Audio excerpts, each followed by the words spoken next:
Apporter une réflexion sur le grand âge pour améliorer la prise en charge des personnes âgées à La Réunion. C'est le but de la table ronde qui s'est tenue cet après-midi en présence des associations. Elles ont fait part de leur inquiétude. Il y a beaucoup de bonne volonté, mais il est très important au jour d'aujourd'hui qu'il y ait véritablement un statut de l'aidant et qu'on prenne en compte la souffrance des aidants et des familles. Tant que tout va bien, tant qu'on peut venir vers les structures, tout va bien.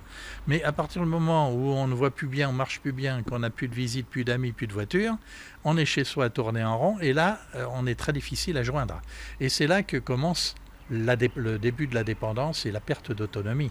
Parce que faute de lien social d'une part, faute de sécurité d'autre part, parce que la nuit on est seul, eh bien il peut tout vous arriver. De nombreux Gramounes restent à domicile car à La Réunion, l'offre concernant les structures adaptées est minime par rapport à la métropole, un constat dressé par la députée de la première circonscription. Il s'agit de savoir comment on peut accueillir et continuer à ce que nos personnes âgées, nos grands-mères, nos grands-pères vieillissent bien chez eux, pas forcément, mais en tout cas avec tous les services nécessaires pour que nous soyons dans de la bientraitance et que nous n'épuisions pas les familles. Pour l'aider dans cette mission d'information sur le grand âge, la députée Stéphanie Agé a fait le déplacement à La Réunion.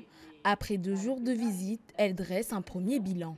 La Réunion est un département où il y a des personnes très investies à trouver des solutions dans le cadre de l'accueil des aînés, qu'il s'agisse de personnes dépendantes ou non dépendantes, puisque effectivement les personnes âgées vieillissent bien, mais où on se rend compte que des acteurs ont besoin peut-être de mieux se coordonner et de mieux parler ensemble. Les éléments recueillis par les 2 parlementaires feront l'objet d'un rapport sur le grand âge dans les territoires ultramarins.